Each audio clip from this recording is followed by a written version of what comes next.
Boa noite, boa noite. Boa noite. Nós somos do Afretato. Sou Felipe Braz. Tento tocar flauta. Seu Maurício Silva, clarinetista. E ao longo do que a gente vai apresentar para vocês, a gente vai falando alguma coisa, alguma coisa da nossa história, né?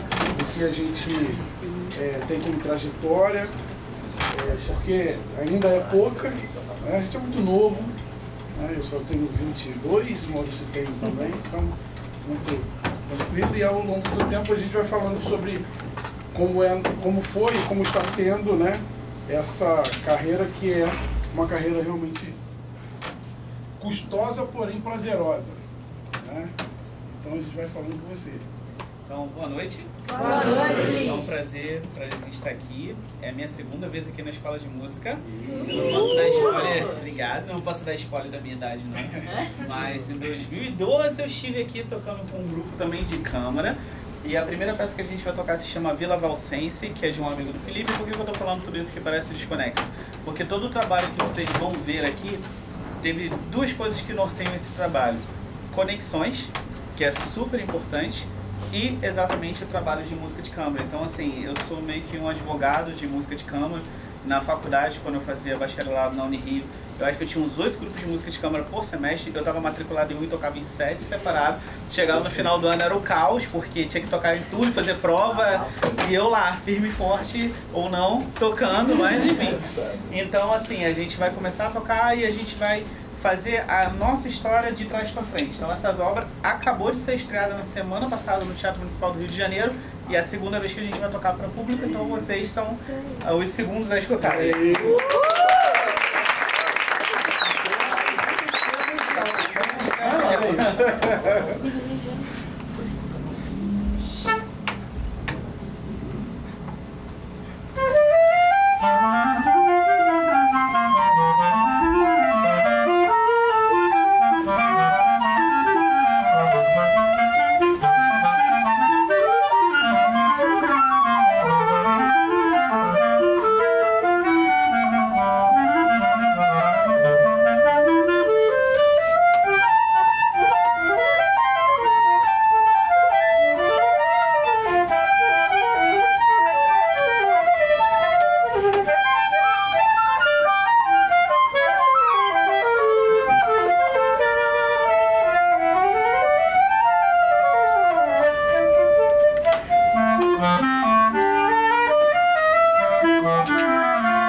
Façam isso, mas no concerto da semana passada misturaram as partes. Eu sumiram com essa parte. Então eu tava lendo da telinha do celular, mas deu certo. E eu peço desculpa porque eu só descobri agora há pouco.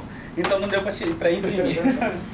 Mas a segunda peça eu vou deixar o Felipe falar um pouquinho sobre ela. Então, a segunda peça eu toquei a Fantasia número 2, que foi composta pra gente, de um compositor chamado Fabrício Rodrigues. Quem é o Fabrício Rodrigues? O Fabrício Rodrigues é um músico de Barra Mansa e o Fabrício foi meu aluno de flauta transversa. Hoje é um grande compositor, né, vive em São Paulo, compõe exatamente para os grupos do Bacarelli, acho que quase todo mundo conhece aqui, Heliópolis, né, essa coisa toda. E aí eu brinquei, porque toda a maldade que eu fazia ele como aluno, ele me fez agora para tocar, né, a peça dele. Mas brincando, ele está fazendo uma série de fantasias e falou: professor, eu queria escrever para o senhor. Eu falei assim: não, eu não quero tocar o que você vai escrever.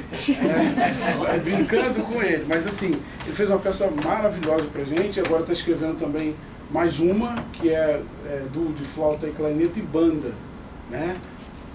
Fica a dica. E aí tem sido, como o Maurício falou, né, as conexões, né? Você vê que foi meu aluno lá em Barra Mansa, muito novo, foi para São Paulo, e aí agora a gente tem um compositor exatamente que escreve pra gente, né? Como o Matheus também, que foi meu duo de flauta e violão, e que também: Felipe, eu quero escrever. Então escreve, não tem problema não. E aí tem as grandes conexões que a gente faz ao longo da nossa vida, né? É aluno, é amigo, e a coisa vai funcionando. Então espero que vocês gostem. Fantasia número 1, que é composta por 3 movimentos. Um é Treme Terra, o outro é Caminho das Águas e o outro é Florescer.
Mas assim, como eu falei, a gente está contando a história de trás para frente. O duo, na verdade, ele já existe há 17 anos. Ele existe desde que a gente estava realmente no bacharelado na Universidade do Estado do Rio de Janeiro, Federal do Estado do Rio de Janeiro, Rio. E a gente, desde então, a gente toca junto, mas a gente realmente começou a fazer trabalhos mais sérios juntos a partir de 2020. Em 2013, a gente gravou uma faixa para um CD na época, com os solistas, dividiu esse CD com os solistas da Ópera de Monte Carlo, de um compositor italiano, amigo nosso, mas realmente, de fato, a gente começou em 2020 com o álbum Baião de Dois, que vai ser as últimas peças desse espetáculo, vai ser desse álbum. Então o Baião de Dois, basicamente, tanto eu como o Felipe, a gente tem parentes, né, que na verdade vieram do Nordeste. Minha mãe é sergipana, o seu avô, né? Seu avô, da Paraíba. E o Felipe estava dirigindo para Barra Mansa e ele escutou o Feira de Mangaio do Sivuca. Aí ele falou assim: caramba, Maurício, você imagina se a gente faz um duo do Feira de Mangaio? Aí eu pensei assim: pô, legal, mas assim, eu não queria um arranjo, eu queria que fosse alguma coisa original, porque assim, peça brasileira para flauta e corneta é muito difícil de você achar, é muita coisa. Então a gente queria falar assim, já que a gente tem falta de repertório, por que a gente não começa a fomentar realmente a construção de um repertório para a formação? E aí a gente começa com o Baião de Dois, que eu vou contar mais depois. Mas aí o Baião de Dois, só sei que foi tão sucesso que a gente falou assim, então em vez de a gente ficar restrito a uma única região, a gente vai criar o projeto Pindorama, que é o Brasil de norte a sul, de leste a oeste, onde a gente não só se inspira na cultura e na música nordestina, mas do Brasil inteiro. Então, uma das primeiras peças que ficou pronta desse projeto, do nosso grande amigo e parceiro, que é o Everton Machado, foi o Afretato Violado. E a ideia era justamente da viola caipira, fazer alguma coisa parecida que relembrasse alguma coisa. E ele realmente fez o Afretato Violado e virou um xodó, né? Toda vez que a gente pode, a gente toca essa música. Então, com vocês, Everton Machado, Afretato Violado. Maurício. Oi. Nosso Everton. Agora vai ser Everton pra sempre. Os outros vão falar que a gente tocou outra coisa, entendeu? Ele assinou 6 obras do primeiro álbum e todas as outras do outro álbum. Então, assim, eu tô falando isso porque é um cara que eu tô conhecendo agora, através do Maurício, e um excelente, pensa num professor maravilhoso, bom, e de um jeito muito especial com trabalho com a flauta doce, com criança, então chamando a atenção, porque o cara é maravilhoso como professor, agora compositor, né? Arranjador. E detalhe, só pra vocês terem noção, realmente ele é assim, a gente é suspeito de falar do Everton, que a gente é muito amigo há muito tempo, mas o Everton, o instrumento verdadeiro do Everton é trompete, ele é um excelente trompetista. Só que ele toca teclado, ele toca violão, ele toca flauta doce, agora ele tá dando aula de xalumô, né? Saxofone. Fora isso, ele arranja pra caramba, ele falou do Josimar lá no Rio. Ele compõe pra caramba, então assim, eu estreiei peça do Everton em Israel em 2018. Toquei no Japão, quando eu fui, conheci umas peças do Everton, porque foram estudar lá, que eu ia dar uma palestra lá na embaixada, eles conheciam a peça do Everton. Nos Estados Unidos eu estreiei a peça do Everton, então assim, o Everton meio que é o... Sabe, ele faz tudo e faz tudo bem, então isso aí que o Rodrigo falando é fantástico. Escreveu meu primo todinho. Pois é, então, sou primo. Meu primo todinho. Vamos lá?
Então, vamos tocar agora uma peça que ainda não foi estreada no lugar para quem ela foi dedicada, né?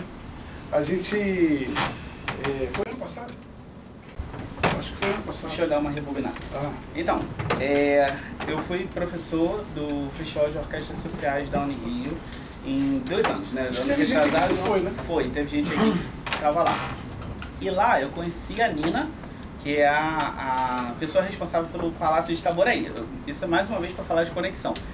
Quando eu entrei na faculdade, quem era o diretor lá era o Luiz Otávio Braga. E ele falou uma coisa que eu nunca esqueci. Ele falou assim: prestem muita atenção nas amizades que vocês vão fazer durante o curso, porque vocês vão levar essas amizades para a vida profissional de vocês e para o resto da vida. Então assim, eu tenho amigo de faculdade que é meu padrinho, eu tenho um amigo de faculdade que é meu amigo de duo, enfim, é um monte de coisa. Então assim, isso é como é que as coisas realmente acontecem, né? Então a Nina foi lá, ela gostou de mim, os alunos gostaram de mim, e ela me convidou para fazer um masterclass lá em Petrópolis. Eu fui fazer um masterclass, conheci o Vitor, né, que é o professor lá, e o Vitor chamou a gente para ir para Paquetá, né? E nisso que a gente foi para Paquetá, a gente fez um concerto lá e a gente queria dedicar uma peça para Paquetá, né? E essa peça não veio no concerto de Paquetá e até hoje a gente nunca tocou essa peça em Paquetá. A primeira vez que a gente tocou essa peça foi em Brasília, não tem nada a ver com Paquetá, mas enfim, aí... Não, e é muito engraçado porque é o seguinte, a gente diz que o Everton Machado, que escreveu isso também, a peça, e a gente diz que ele desafia a gente o tempo todo. Então assim, Everton, você pode fazer, cara, a gente precisa tocar para tal lugar, pode fazer? Não posso, tranquilo, beleza. Aí passa 1 semana, 2 semanas, 3 semanas, 4 semanas. Everton, a peça, cara, tá chegando em cima da hora e tal. Não, fica tranquilo, teu caso terminando e tal. Só que o quase terminando, assim, um dia antes, sabe? Horas antes. Então, agora, terminei. Mas Everton, o negócio é pra hoje. Não, vocês leem e vocês conseguem tocar. E aí o que acontece? Na verdade essa peça também foi feita assim, só que a gente ligou pra ele e falou: Everton, e a peça? Ele: cara, eu tô terminando. Aí a gente já tava em Paquetá. Então, querendo ou não tinha como tocar. Mas a gente vai voltar lá pra poder tocar pra eles. Mas antes disso vocês vão escutar, né? Antes do pessoal de Paquetá, vocês escutam. O nome da peça, perdão, Uma Bossa em Paquetá.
ele acha que dá pra tocar, tipo assim, entregando a peça no dia anterior, entendeu? A gente vive meio sob fortes emoções, assim, às vezes com ele. Mas assim, o trabalho Acho que ele sabe pra quem que ele escreve. Obrigado. Obrigado. E assim, como uma parte aqui é estudante de música, né? Então eu geralmente meio que dou uma falsificada assim, nas minhas emoções, aquela coisa toda, mas eu vou falar pra vocês. Acontece quando a gente toca esse tipo de peça, um negócio muito louco com o nosso corpo, que se chama envenenamento por gás carbônico. Alguém já ouviu falar nisso? Não? O que é? Sabe o que é? Não, mas eu já ouvi dizer. Então, músicos de sopro geralmente sofrem um pouco com isso. E deixa a gente muito cansado. São peças que a gente não consegue respirar direito. Mas o problema não é o fato da gente estar inalando, é que a gente não consegue botar o gás carbônico para fora, né? Então assim, você só puxa, puxa, puxa. Então muitas vezes é engraçado falar isso, porque às vezes é difícil ver alguém comentando sobre isso, mas muitas vezes, na verdade, o que a gente está fazendo não é puxando o ar, é jogando o ar para fora. Porque a gente fica extremamente cansado com o peito estourando de gás carbônico, né? E a gente não tem tempo, porque na verdade a gente precisa de mais ar para tocar. Então isso é bem bacana, porque apesar de ser difícil, esse tipo de peça também começa a dar resistência pra gente, né? Então a gente consegue tocar longos concertos, tocar coisas mais difíceis, justamente pela prática. Então, quem é música de sopro aqui? Ótimo, então, maravilha. Então, a maior parte de corda não vai saber o que é isso, graças a Deus, mas se vocês se sentirem assim, é isso, então, em vez de puxar ar, joga fora. Há uma questão que realmente a gente aprende ao longo do tempo, embora eu seja muito teimoso e não faça, né, ele está dizendo isso, é exatamente a gente cuidar da nossa saúde, né? Quando que o nosso concerto no Teatro Municipal foi ano passado, né? Dudu, Foi em 2022, janeiro. Foi janeiro de 2022, fomos tocar, né, lá embora hoje eu estou pesado, mas lá eu estava muito mais pesado do que eu estou hoje, né, verdade é. E foi as piores horas da minha vida, sabe? Por quê? Porque uma hora tocando, parecia que eu estava correndo uma maratona. Estava com, acho que quase 130 quilos. E muito pesado. E querendo ou não, a gente estuda todos os dias. Mas quando você chega em cima do palco, pesa. E aí eu toquei a primeira, a segunda, a terceira, eu já estava com a mão assim, ó, para, acaba. Aí tocava, acaba, chega. E tocava, acaba. E quando chegou no final do concerto, eu realmente quase, né, sofri. Na verdade, um estafa, né? Essa coisa de cheguei em casa muito cansado. No outro dia para acordar foi um sacrifício. Eu falei, cara, tem que tomar um jeito, né? Eu preciso cuidar da minha saúde. Embora hoje eu ainda não consiga abrir mão de algumas coisas, né? Do nosso churrasco do fim de semana, essas coisas que realmente é muito difícil, mas eu falo que, além disso, que o Maurício falou, que realmente é uma coisa que acontece conosco, se a gente não tem a nossa saúde em dia, a gente realmente acaba sucumbindo com outras coisas, né? Então cuidem, vão correr, né? Vocês perdem peso assim, 2 passadas de vocês perderam peso, porque querendo ou não, o metabolismo está correndo, né? Igual o meu também assim, né? Do Rodrigo, eu tenho uma idade que dá para... A nossa idade funciona com a maravilha, entendeu? Então corra, tire um tempo, não é só de estudar o instrumento, porque o corpo é nosso instrumento também. Então tire o tempo para correr, tire o tempo para poder pelo menos fazer uma caminhada, que eu acho que é muito importante.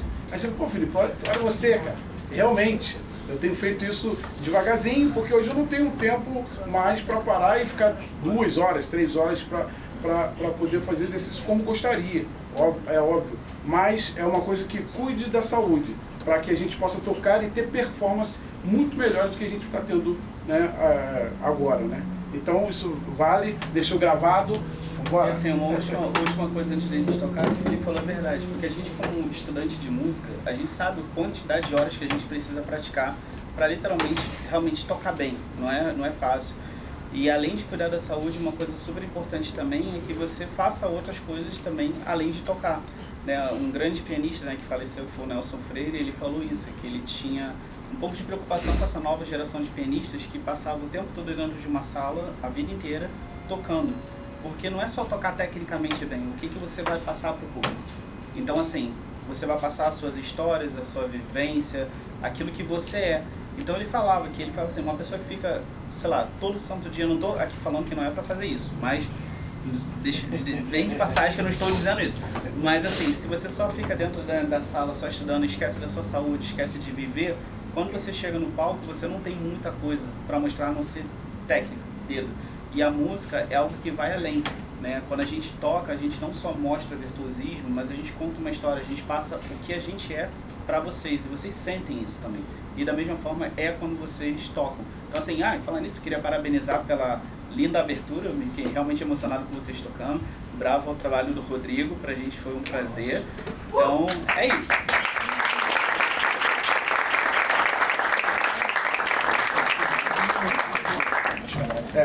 A próxima peça é Viagem ao Sul, também em homenagem lá ao Sul do Brasil e os estilos do Sul do Brasil.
A próxima peça que a gente vai tocar né, como eu falei, essas peças todas que a gente acabou de tocar, elas foram do álbum Pindorama, então a gente tocou uma peça baseada no sul do Brasil, uma peça baseada, né, no Rio de Janeiro, na Bossa Nova, a gente tocou uma peça baseada em Goiás, ali com a viola caipira, e agora a gente vai tocar uma peça do primeiro álbum que gerou tudo isso, né, que foi o álbum Baião de Dois, Cantos, Contos e Encantos do Nordeste.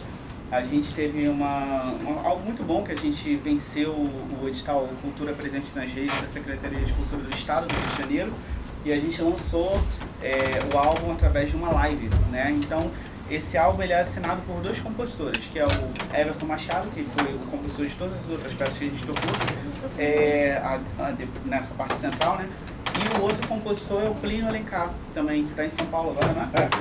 Mas ele era trombonista de Barra Mansa também, e foi quem fez, que é o primeiro compositor a aceitar o desafio que a gente lançou, que fez a versão do Feira de Mangaio para o duo.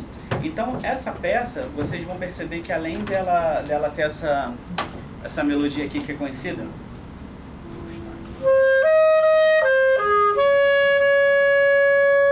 então acho que todo mundo conhece, né? Então ele vai pegar esse tema e ele vai transformar esse tema em muitas coisas, né? Então primeiro a gente vai ter essa introdução, aí entra num chachado, depois vai para um baião, depois vai para um shot, depois vai para um maracatu, depois, enfim, vai acontecer um negócio interessante no meio, né? E depois acaba. E depois vai para um pé de serra, que é onde acaba. Então vocês vão ver esse tema se transformando ao longo da obra. E uma coisa legal também é que, assim, vocês conhecem o que a gente chama de técnica estendida? Vocês sabem o que é isso? Técnica estendida tem a técnica normal de tocar o instrumento, né? Então você tem a sonoridade, o staccato, a articulação, aquela coisa toda. Técnicas estendidas são técnicas que levam o instrumento ao extremo. Então, por exemplo, glissandos, frulato, slap-tongue, esse é sempre legal. Trinados tímbricos,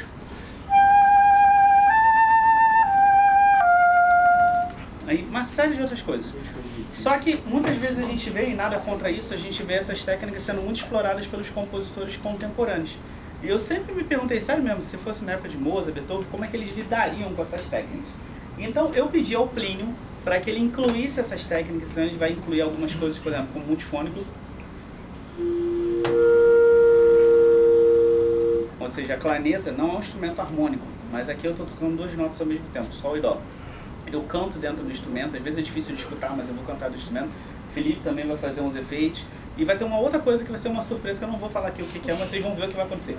Então, assim, eu queria que eles fizessem isso, eles explorassem a técnica estendida dentro de um contexto, né, voltado ali, né, para realmente essa influência da música popular, para realmente fazer essa conciliação, porque geralmente quando você vê a técnica estendida, você está falando de música tonal, música dodecafônica, música, enfim, que realmente às vezes não dialoga tanto com o que a gente estava fazendo.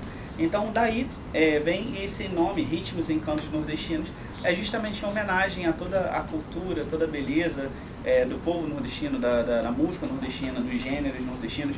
Então fica aí também a nossa homenagem. Então, Ritmos e Encantos de Plínio Alencar.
Que era essa a última música, pra falar a verdade.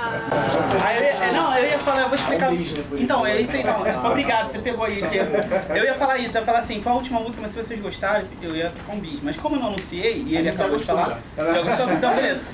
Então, a gente vai tocar. Antes de tocar, de tocar e encerrar de verdade. Então eu queria ver, na verdade a proposta também seria de se vocês têm alguma pergunta. Não, agora não. Não, a gente termina tocando. A gente termina tocando, isso aqui é o bispo. Então a gente faz a pergunta agora. Então você vai A gente tem 30 minutos de pergunta. Quanto? É mesmo? É. Então tá bom, então vamos tocar. Tá. É mesmo? É mesmo. Olha lá. Bem, essa música chama Baião Aperreado. Beleza? E, pois é, porque na verdade eu perguntei pro Everton por que ele botou esse nome. Eu não sei até hoje, eu acho que ele tava meio chateado com a gente. Com raiva. Tava meio com raiva, ele resolveu escrever o Baião, mas ficou uma das melhores peças do Baião de Luz, né? Do álbum, né? E essa peça ficou tão legal que no ano passado, na Sala Cecília Meirelles, junto com a Orquestra de Sopro de Nova Aurora de Macaé, a gente lançou a versão para flauta, corneta, solos, com acompanhamento de banda dessa peça. Tá no YouTube também, se vocês quiserem assistir. Então, a gente deve tocar essa peça no Teatro Municipal do Rio de Janeiro, quando é 30 de agosto, né? 30 de agosto, no Teatro Municipal do Rio de Janeiro, a gente deve tocar essa peça com ele de novo. E no Teatro Trianon, em Campos, também, no dia 20, se não me engano, 26 de julho. Então já fica o convite, se por acaso vocês estiverem por Campos, não sei por que, mas aqui no teatro é mais perto. Então fica o convite para estarem lá com a gente.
E agora, né? Agora Cara, muito legal, parabéns. Eu desconheci esse talento todo. Bom, pessoal, aí a gente tem aí um tempinho aí, uns 15 minutinhos para trabalhar um pouco com eles. Eu já vou começar já querendo saber que efeito é esse transformar o clarinete Eu ia perguntar isso na corda dele. Ok. num xalumô. O Xalumô. Então, a primeira vez que eu usei esse efeito, né, lembra que eu falei que eu toquei na Rocinha aqui, eu tenho um quarteto de clarinetas de longa data, que é o quarteto de clarinetas Ômega, e a gente venceu o antigo festival Vila Lobos, né? Existia um concurso de música de câmara lá, e a gente começou a explorar justamente essas peças. E tinha uma peça que chamava, como é que é? A Mordida do Morcego Búlgaro. Não sei até hoje porque esse nome era assim, mas aí ele tinha esse efeito que basicamente você bota a boquilha no meio do instrumento e aí você tem outras notas, né?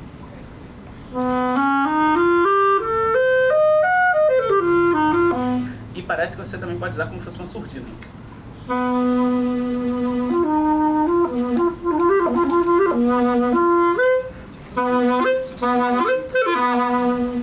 Então, eu sabendo, né, o Plínio não conhecia esse efeito, mas eu já tinha tocado, então eu pedi, cara, dá um jeito criativo de botar isso na peça, e aí gerou o que gerou. Então, eu não sei realmente o nome disso, pra falar a verdade, mas o efeito é interessante.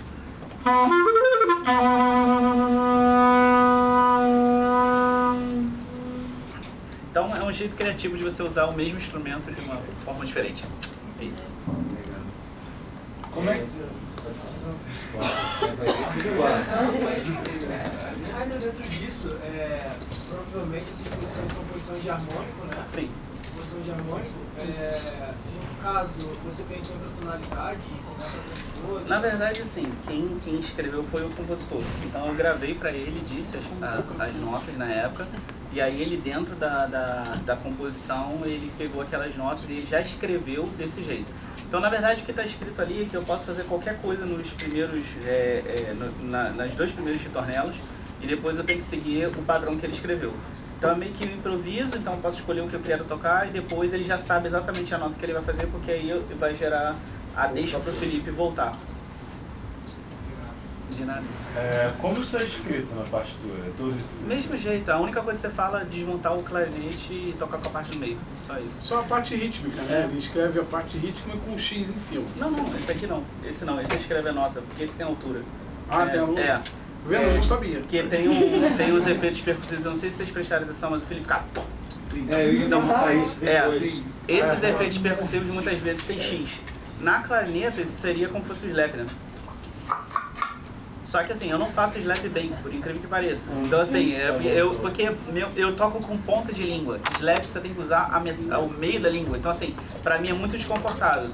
Então, e tem slap com altura, né? Eu não estou fazendo com altura, eu estou fazendo percussivo.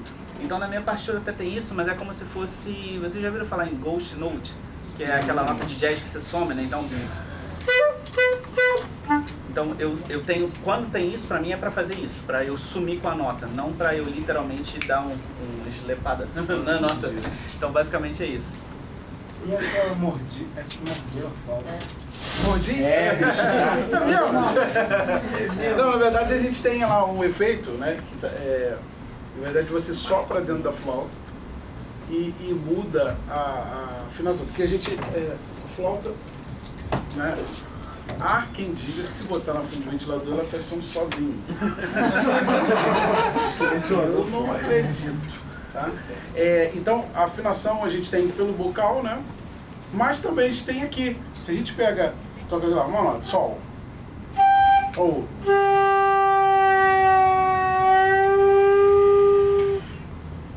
E aí ele coloca lá a nota em branco, né, com o xizinho dentro.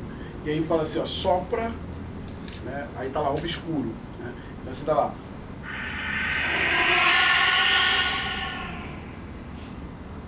Okay?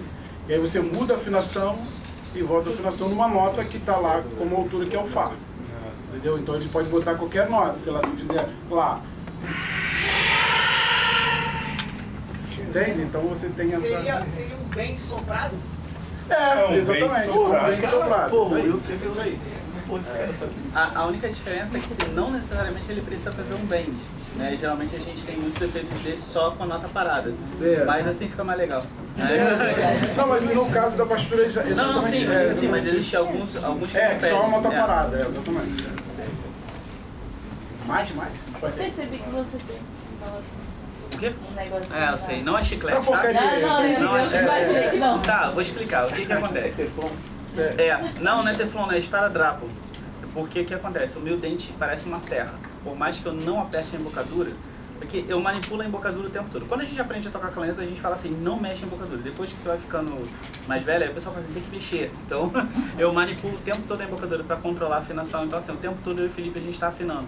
Clarineta, você afina aqui, você afina por posição, ou você pode afinar na boca.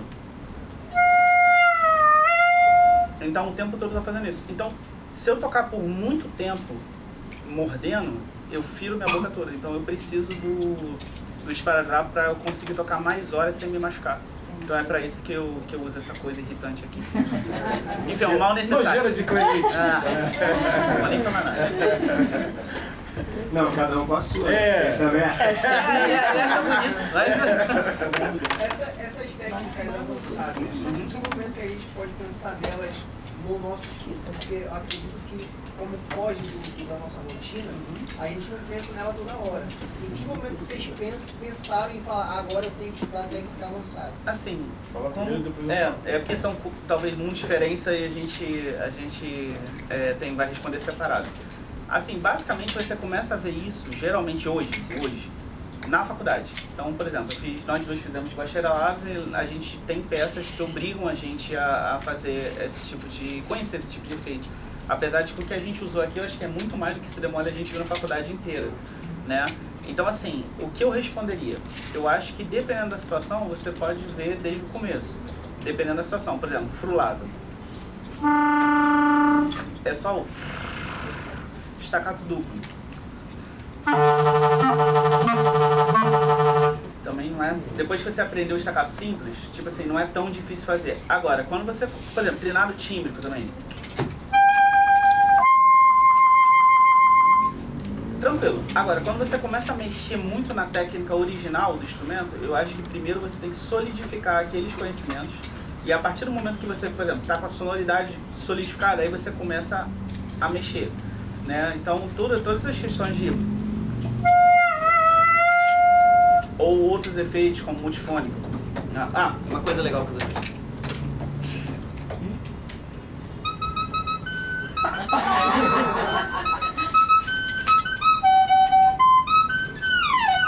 Enfim, isso aqui, todas essas coisas, assim, a partir do momento que você está bem solidificado, você sabe como é que a embocadura correta, você sabe como é a velocidade de ar, você sabe... Aí você começa a mudar, mas antes de estar solidificado, não mexe, porque senão vai começar a criar vício, porque você não tem padrão, você não tem parâmetro. Então, a partir do momento que você está com um parâmetro sólido, isso aqui é a sonoridade, assim que você tem que fazer, aí você começa a brincar um pouquinho. No caso da flauta, a gente tem já às vezes de cara, por exemplo, o frulato, né? Frulato que às vezes para o clarinete não é tão... não tem toda hora, né? A gente tem muitas peças, o choro, eu tocar choro, então a gente tem frulato o tempo todo, né? As questões de staccato pra gente é uma coisa muito normal. Já não é não é técnico, na verdade nunca foi, né? Você tem simples, duplo, triplo e até eu brinco com meus alunos que eu falo assim, deixa eu fazer um segredo pra vocês, eu não faço golpe triplo. Aí eles ficam assim, nossa, você não faz, como é que você não consegue? Você toca o triplo, mas não faz o triplo. Porque na verdade eu faço só que é coisa de maluco, né? A minha cabeça vai mudando o tempo todo, então você fica pra mim é muito mais fácil, né? Não que seja mais fácil para outras pessoas, mas no duplo e triplo, exatamente. Então eu vou mudando a letra, né? Então a coisa vai andando. Então a gente estuda o frulato, né, em peças como o Radamés, em Atlas, né? Você tem por exemplo, é peça de entrar na universidade. Você tem isso tudo dentro do repertório. Então já é muito natural. Agora os slaps, né, essa coisa toda. Aí você fala assim, você estudou quando? Eu não estudei. A verdade é o seguinte, eu escutava. Então tem um rapaz que eu gosto muito no YouTube, não sei se vocês já escutaram, principalmente flautista, chamado Greg Patillo, né? Ele faz beatbox com a flauta. É fantástico, assim, é muito difícil também. Ele ensina também a fazer. Então eu ia lá, ia tentando, mas muito por, sabe, eu vou tentar fazer uma coisa nova, essa coisa toda. Então aí você acaba descobrindo algumas coisas, né? Eu sou muito curioso. Então eu falo que eu gosto do instrumento flauta, eu sou flautista, entendeu? Então, por exemplo, eu faço meus alunos estudarem grave. Ah, não, que não se, né, professores aqui, não se toca grave com os alunos no início. Não, eu toco grave com os alunos no início. Eles precisam conhecer o instrumento. Se não gostar do grave da flauta no início, não vai gostar da flauta. E aí eu aperto, até uma hora sair. E aí eles saem e tal, e começam a tocar. E aí, essas coisas eu vou pesquisando. E aí não faz parte do estudo, tá? Eu não paro para poder... Ou seja, vi lá, tá escrito, o que tem que fazer aqui? Ah, é o slap. Beleza, como é que faz slap? Aí eu vou lá e pesquiso, sabe? Essa coisa toda. Porque na faculdade muito difícil a gente ter uma aula de técnicas estendidas para flauta. É muito difícil. Mas para chegar nesse patamar de falar, como é que faz? E fazer? Sim. Mas aí, e eu acho que é muito interessante o que o Maurício falou. Se você tem as bases bem sólidas, realmente o que vem depois, paciência, sabe? Eu acho que isso é uma coisa que a gente, como professor, agora falando pedagogicamente, é o que eu faço com os alunos, né? Você precisa... porque o grave é muito difícil. Tá, mas o médio é difícil, o agudo é difícil. Sabe? Então a gente precisa estar... Então se eu fizer um grave mais ou menos, o meu médio vai estar mais ou menos, o meu agudo também vai estar mais ou menos.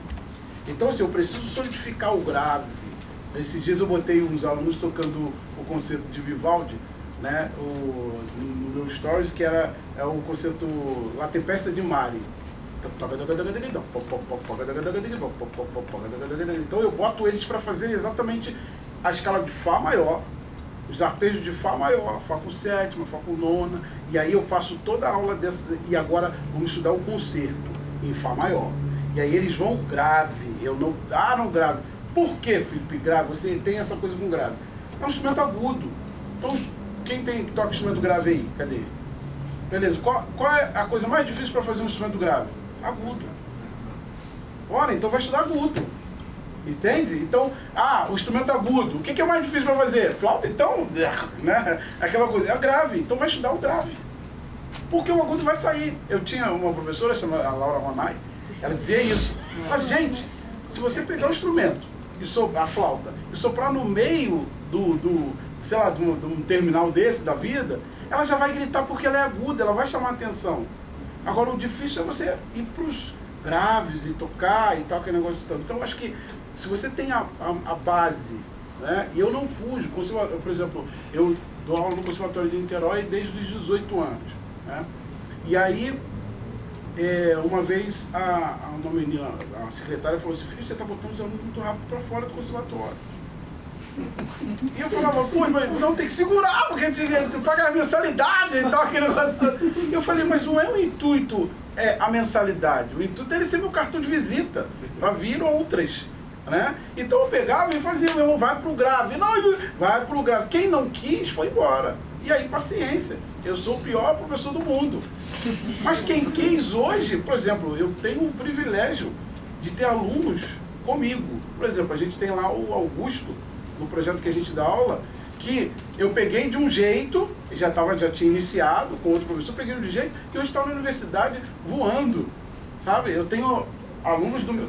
Que agora é professor. Que agora é professor, né? De vez em quando eu puxo a orelha dele e ele faz aula comigo também, mas ainda professor, é um prazer. Eu puxo como professor mesmo, como alguém que gosta de que ele continue tocando. Eu falo para ele chegar até mim, ele vai ter que correr bastante, né? E aí o que acontece?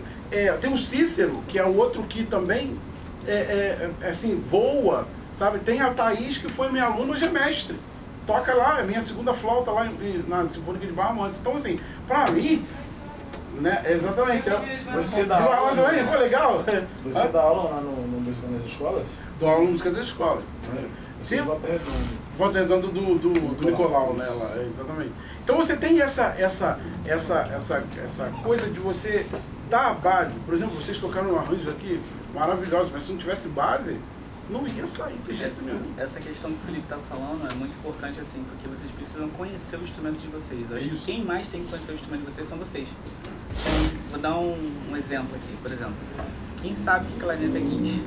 Acho que todo mundo já escutou. Guincha. Isso aqui na clarinete, algum clarinetista fazendo isso.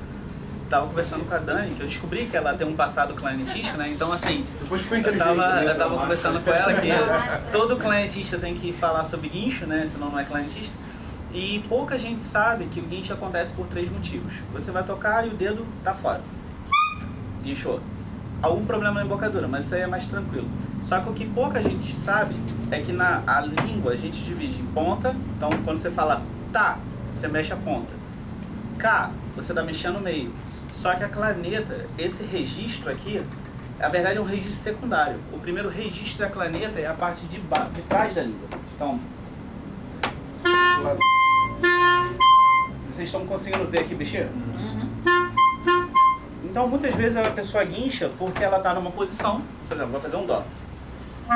A posição está no mi, a posição está no lá. Então, assim, eu já tenho isso gravado, se chama memória muscular, né? Então, se eu quiser fazer um dó, sol, mi, lá, não, aí foi demais. Aí, enfim, o infinito e além dá pra fazer. Então, assim, por exemplo, dá um exemplo prático. Você chega e vai tocar a 4ª Sinfonia de Beethoven, tem um solo pra clarineta. Você tem um sol com um sol oitava abaixo. Se eu não mexer, se eu não manipular isso aqui, acontece isso que é o famoso guincho. O guincho nada mais é que uma nota super aguda no momento errado. Então, por que eu estou falando esse exemplo? Porque literalmente eu sei exatamente qual a posição do meu corpo para que cada nota saia. Óbvio que isso aí eu toco há 24 anos, então assim, não foi de um dia para o outro.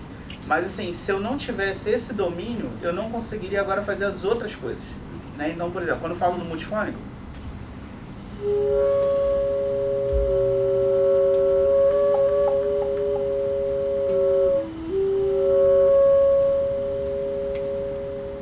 esse é o começo do nosso Ação Preta.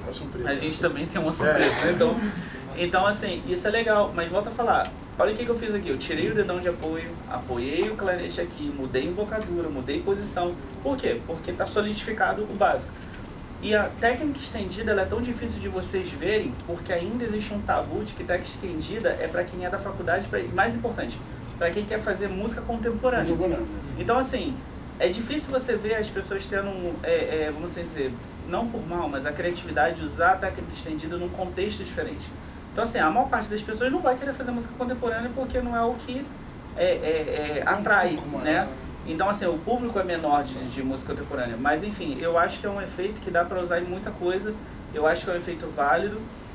E é um jeito também de você conhecer o instrumento. Porque aí você vai tentando uma coisa, vai tentando outra e vai vendo aonde vai dar. Então, assim, eu acho assim, solidifica a técnica e não precisa de chegar na faculdade para você começar a ver. Já começa a brincar e começa a ver os efeitos que você pode conseguir. Eu acho que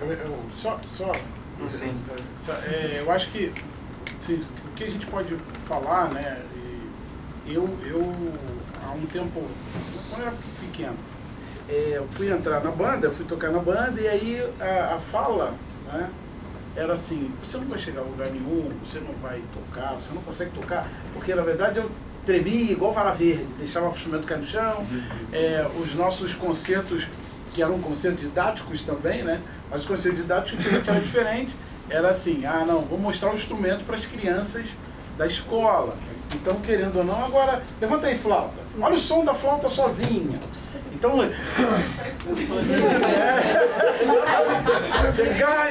ai, Jesus, o instrumento caiu no chão, essa coisa toda e tal. E aí eu escutei muitas coisas do tipo: você não vai chegar a lugar nenhum, você não vai virar um solista, você não vai solar, solista não treme, essa coisa toda, que é um tabu, assim, é uma mentira deslavada, danada, né? A verdade é essa.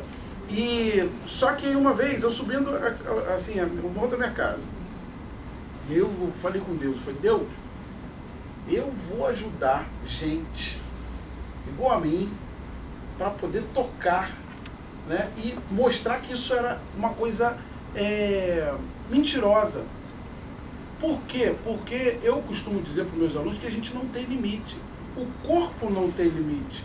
A mente não tem limite. O ser humano não tem limite. Quem bota limite na gente é a gente mesmo. Ou o que a gente escuta, né? E a gente aí tem lá, né? A gente é fruto do meio que a gente vive. Se ficar no meio escutando que você não é nada, você não é nada, você não é nada, realmente você não vai ser nada. Então, querendo ou não, é sair desse viés. E aí eu falei, cara, eu preciso virar essa pessoa. Para eu virar essa pessoa, eu preciso conhecer o instrumento. E eu estudava exatamente para isso.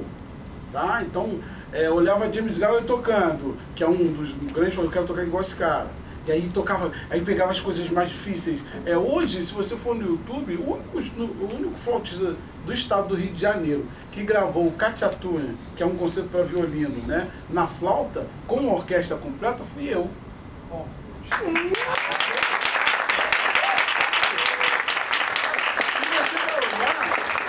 E vocês vão olhar exatamente pessoas falando assim do tipo, cara, você é maluco? Tá gravando isso pra quê? Pra ter, porque tem gente que... Eu não vou escutar só o da Europa, eu não vou escutar só o americano. Eu quero que a gente tenha isso. Eu quero que vocês a cada dia... Alguém toca Paganini, eu vou tocar Paganini. Acabou. Sabe, Vivaldi, que é um compositor que eu adoro, sabe? Então, tocar esse tipo de coisa é exatamente falar assim, cara, você falou que eu não consigo, mas aqui, ó, toma. Exato. Porque assim, se há uma indignação que a gente tem que ter, é exatamente essa indignação. Tipo assim, as pessoas falam que você não vai, isso pra mim é combustível pra caramba, sabe? Eu às vezes falo, cara, ninguém me insultou ainda, sabe?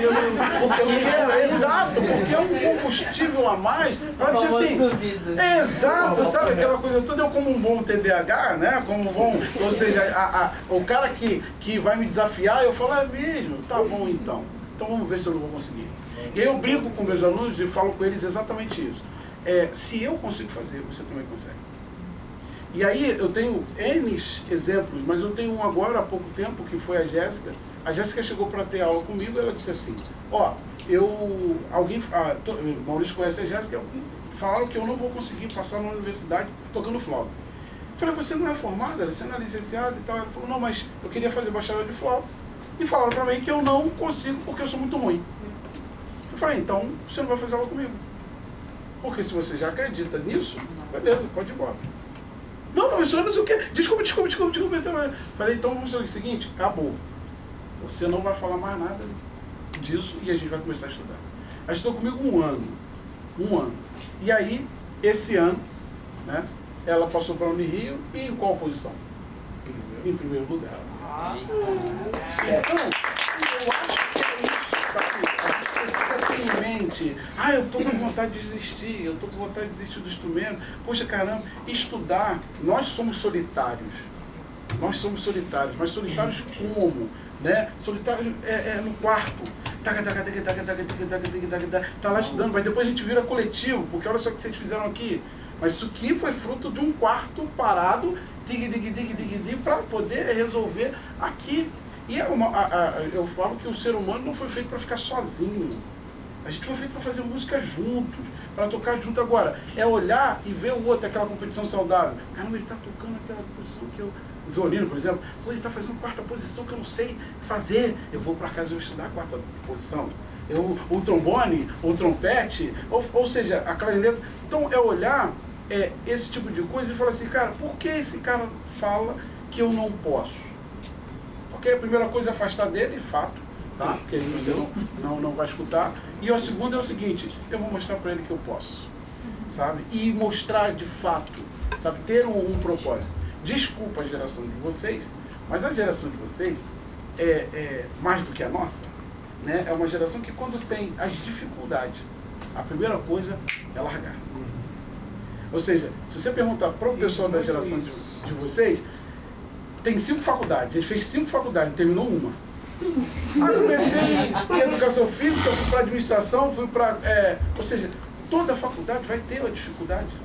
E para terminar, porque senão eu vou falar, ainda mais esse tema que eu gosto muito, Meu pai falou, uma vez eu cheguei em casa e falei assim pro meu pai, pai, eu não vou estudar música. Mas, ele, por quê, filho? Eu falei, porque a música não dá dinheiro. As pessoas falam que a música não dá dinheiro, então não vou estudar música. E aí meu pai virou para mim e falou assim, Felipe, deixa eu te perguntar uma coisa. Ele era assim, ele escutava e saía. Eu, você não está me escutando! E tal, ele saía. Bom, aí depois ele ia para o escritório. Meu pai era um pastor. E aí ele, Felipe, chega aqui, dá um pulinho aqui. Aí quando veio na mão, falou assim, deixa eu te falar um negócio. Médico bom ganha dinheiro? Ele ganha, pai. Mas você está perguntando isso? Médico ruim ganha dinheiro? Eu falei, ganha uma vez só. Aí ele falou, então se torne um músico bom para ganhar dinheiro. Porque qualquer profissão vai ter os seus problemas. Qualquer profissão vai ter um profissional bom, ganhando muito, e vai ter um profissional ruim, ganhando nada. A nossa profissão é a corrida. É aqui, ó. Vocês conhecem o Rodrigo. O Rodrigo não para. 300 mil empregos. Eu dou aula em Itaperuna, em Friburgo, eu dou aula em tudo quanto é lugar, Barra Mansa, ok? Mas o prazer de fazer aquilo que eu escolhi. Ah, filho, tá cansado? Tô, muitas das vezes estou cansado. Eu tenho 3 filhos que, o primeiro nasceu e falou assim, não, o segundo veio mais tranquilo, o segundo veio pior, e o terceiro veio pior ainda. Então teve os 3.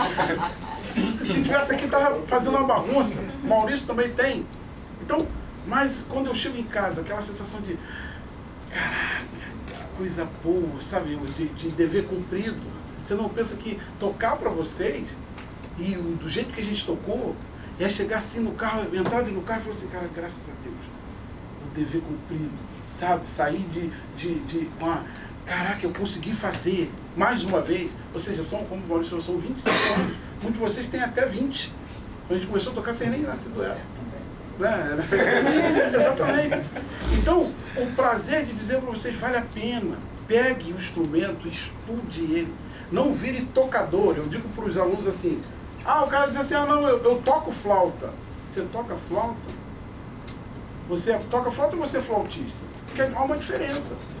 O tocador é aquele que só sai barulho, som. Agora o flautista conhece do grave, do médio, é o cara que fica lá, dó sustenido, dó de novo.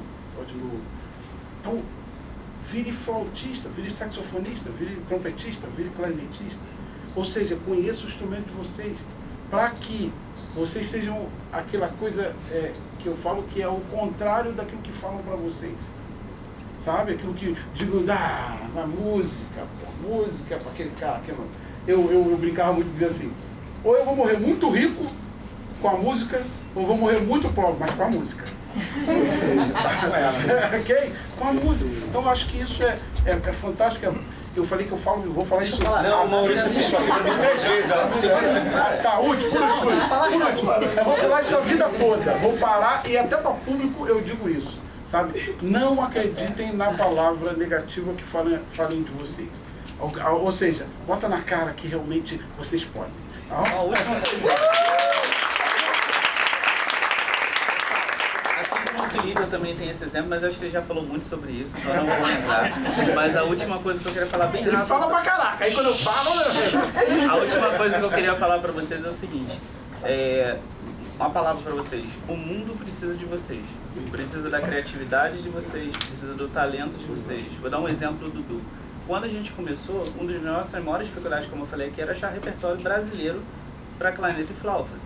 Hoje, através desse trabalho, que na verdade a gente começou realmente a, vamos assim dizer, intensificar há 3 anos atrás, 4 anos atrás, a gente já tem aí mais basicamente 20 peças criadas que não é pra gente, é pra vocês. Esse repertório aqui não é só o nosso.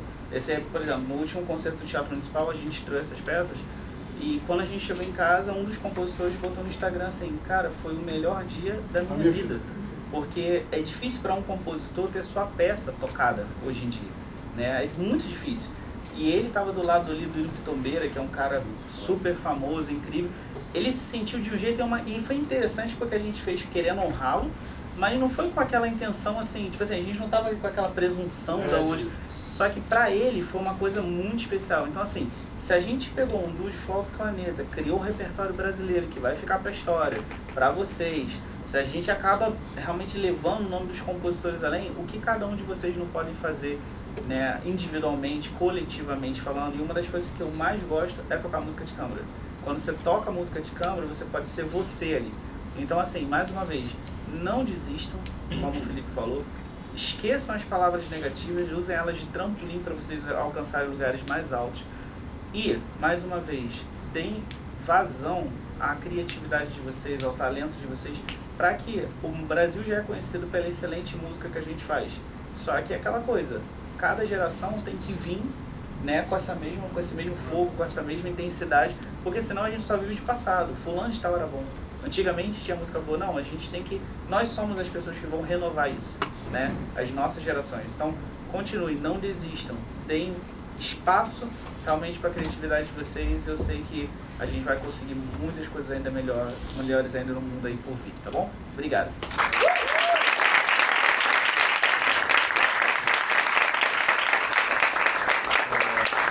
Para encerrar, eu não tinha dúvida do que seria esse momento aqui, cara. Eu conheço bem. Agora, Maurício, eu termino de paro de falar com ele por volta de meia-noite, 1h da manhã, e a gente começa às 4h30. Isso não é mentira, tá? A gente só trabalha junto num lugar onde cobra muito da gente, é uma dinâmica de trabalho muito intensa. E o Felipe lá tá na nossa coordenação, e o Felipe, a aula de flauta dele começa às 9, né? Mas, teoricamente, os áudios dele começam às 5 da manhã, para os alunos, no grupo dos alunos, dizendo que tem que estudar. Quando ele vai embora, termina de dar aula, ele vai dando orientação ainda até chegar em casa. E é assim, nós professores que trabalhamos nas ações sociais, com alunos, com o perfil que nós começamos, a gente quer muito que todo mundo trabalhe a sua resiliência a cada momento da sua vida, a cada momento do seu dia. A gente precisa disso. A gente precisa disso porque não é fácil no Rio de Janeiro para você chegar nos lugares, não é fácil estar aqui agora aqui escutando música e pessoas falando, crianças, pessoas tão novas, os pais, as famílias, estão aqui algumas. E quando eu pensei nesse formato, eu pensei para a orquestra, eu pensei exatamente no trabalho deles, no dom deles, para falar sobre isso para vocês. Eu posso falar milhões de coisas, a gente está junto há muito tempo. Eu falo hoje, eu nem sei se faz não ter feito assim, mas o tempo inteiro eu estou dando exemplo para vocês de outras pessoas, de a gente ter que estudar, da gente acreditar no nosso potencial, da gente acreditar no nosso instrumento. E eles falaram uma coisa que serve muito para a gente no nosso repertório. A base, que é a Supreta, Cidade Maravilhosa, Saudade Guanabara, é a nossa base. Essa base eu nunca vou esquecer.